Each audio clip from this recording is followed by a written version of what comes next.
अस्सलाम वालेकुम। उम्मीद करता हूँ आप सब खैरियत से होंगे। सो गाइस, आज की इस वीडियो में हम लोग ऑनलाइन फ़ोटो एडिटर के ऊपर जो है वो काम करने वाले हैं। जैसे कि आज की इस वीडियो में मैं आपको फोटोपिया के जो बेसिक्स टूल्स हैं उनका यूज़ करने का जो तरीका है वो आज आपके साथ शेयर करूँगा। और ये एक ऑनलाइन फ़ोटोशॉप है जहाँ पर आप बिल्कुल इसको यूज़ कर सकते हो बग़ैर कोई चीज़ ख़रीदते हुए। तो ये एक फ्री सॉफ्टवेयर है।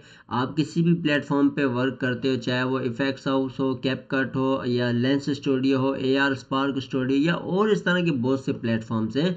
अगर वहाँ पर आपको कोई मटेरियल की ज़रूरत पड़ती है तो आप इस तरह का जो है वो ऑनलाइन फोटोपिया का यूज़ करके अपने मटेरियल को आप तैयार कर सकते हैं। तो इसको हम देखें, इजीली फोटोपिया हम लोग लिखते हैं अपने गूगल पे और फिर हम इसको एंटर करते हैं तो पहली हमारे पास जो साइट आती है फोटोपिया के नाम से, इसको हम क्लिक करते हैं, फोटोपिया ऑनलाइन फ़ोटो एडिटर।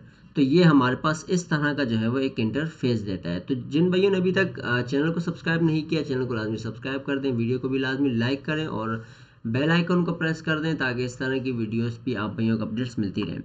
अच्छा जी, उसके बाद हमारे पास देखें, यहाँ पर आपके पास 3 ऑप्शन दिए जाते हैं, न्यू प्रोजेक्ट का, ओपन फ्रॉम कंप्यूटर और टेम्पलेट का। तो अगर आपके पास कोई प्रोजेक्ट है तो हम उसको ओपन करते हैं। ठीक है, ओपन करने के लिए फॉर एग्जांपल मैं यहाँ से एक कोई भी पिक्चर जो है वो ले लेता हूँ, जिसको हम जो है वो उस पर थोड़ा सा टूल्स का इस्तेमाल करके मैं आपको वो सारी चीज़ें जो है वो बताऊँगा। तो यहाँ हम इसको क्लिक करते हैं, ये एक हमने पिक्चर जो है वो इम्पोर्ट की है। तो उसके बाद आपके पास इस तरह का एक इंटरफेस आ जाता है। यहाँ ऊपर आप टाइटल बार पे अगर देखो, आपके पास file, edit, image, layer, select, filter, view, window, more वगैरह के जो टाइटल्स हैं आपके पास यहाँ शो होते हैं। नीचे आपके पास टूल्स आ जाते हैं जो कि आपके पास कर्व का है, मूव टूल है, फिर रेक्टेंगल है, फिर मैजिक टूल, क्रॉप टूल है। उसके बाद आपके पास ये स्पॉट हीलिंग ब्रश है, रेजर है और फिर ये आपके पास गार्डियन टूल।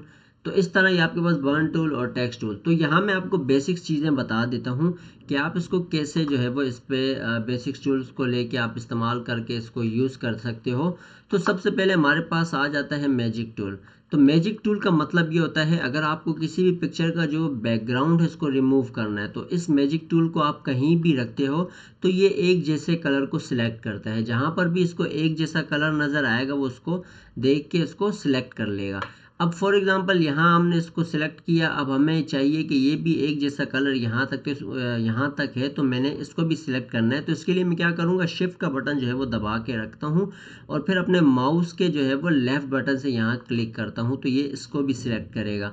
मैं फिर शिफ्ट का बटन बगैर छोड़े ही जो है माउस के बटन से लेफ़्ट क्लिक के ज़रिए इसको भी क्लिक करता हूँ, इसको भी क्लिक करता हूँ। इसी तरह मैं ये जितने भी मेरे पास एक जैसे कलर्स हैं मैं इनको सिलेक्ट कर लेता हूँ। ठीक है, तो यहाँ हमने इसको सिलेक्ट किया सिंपल, और अब मैं इसको जो है वो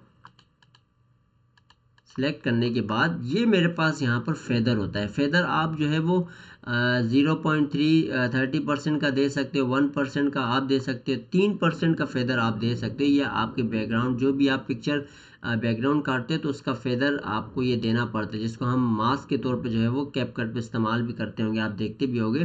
तो बिल्कुल साइड से जो लाइन जो आती है ना, इस तरह लाइन नहीं आती, तो वो थोड़ा सा जो पिक्चर है उसमें अच्छी लगती है। अगर आप फेदर जो है वो अच्छा देते हो तो आपकी पिक्चर बिल्कुल स्ट्रेट नहीं आती।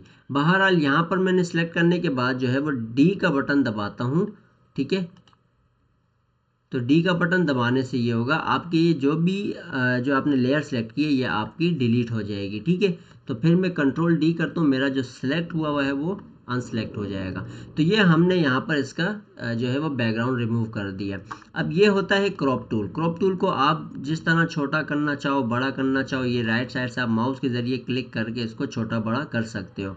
ठीक है, उसके बाद हम क्या करते हैं, हमारे पास यहाँ पर टेक्स्ट है और ये फिर हमारे पास जो कि मेन टूल होते हैं, जिसे मैं आपको बता देता हूँ। ये ऊपर मूव टूल है, इसके बाद ये आपके पास ट्रांसफॉर्म कंट्रोल जो है, इस पर अगर आप क्लिक करो ये भी आपकी पिक्चर्स को छोटा बड़ा जो है वो करने में मदद करता है। ठीक है, बाहर इसके बाद आ जाते हैं हम लोग दूसरे रेक्टेंगल टूल पे। ये रेक्टेंगल टूल होता है जो हमें कटिंग के लिए काम आता है। तो यहाँ से हम माउस के बटन से लेफ्ट बटन के ज़रिए क्लिक करके रखते हैं, फिर यहाँ ला के हम इसको छोड़ते हैं। ठीक है, फिर मैं अगर कंट्रोल सी भी करता हूँ तो मेरे पास इसी तरह की दूसरी लेयर भी आ जाती है। बहरहाल ये हमने जो कट की थी वो वाली लेयर है। ठीक है, तो ये इसमें कुछ टूल्स मेन टूल्स जो हैं वो ये हैं। ठीक है, तो बैकग्राउंड के लिए आप रिमूव ये कर सकते हो, उसके बाद क्रॉप आप इससे कर सकते हो। फिर आपके पास फेदर का यहाँ ऑप्शन होता है। फिर अगर आपको कोई बैकग्राउंड जो है वो बिल्कुल जूम करके डिलीट करना हो तो आप उसको क्या करोगे, मैं थोड़ा इसको जूम करता हूँ, फिर मैं जो स्पेस का जो बटन है उससे क्लिक करके इसको नीचे करता हूँ।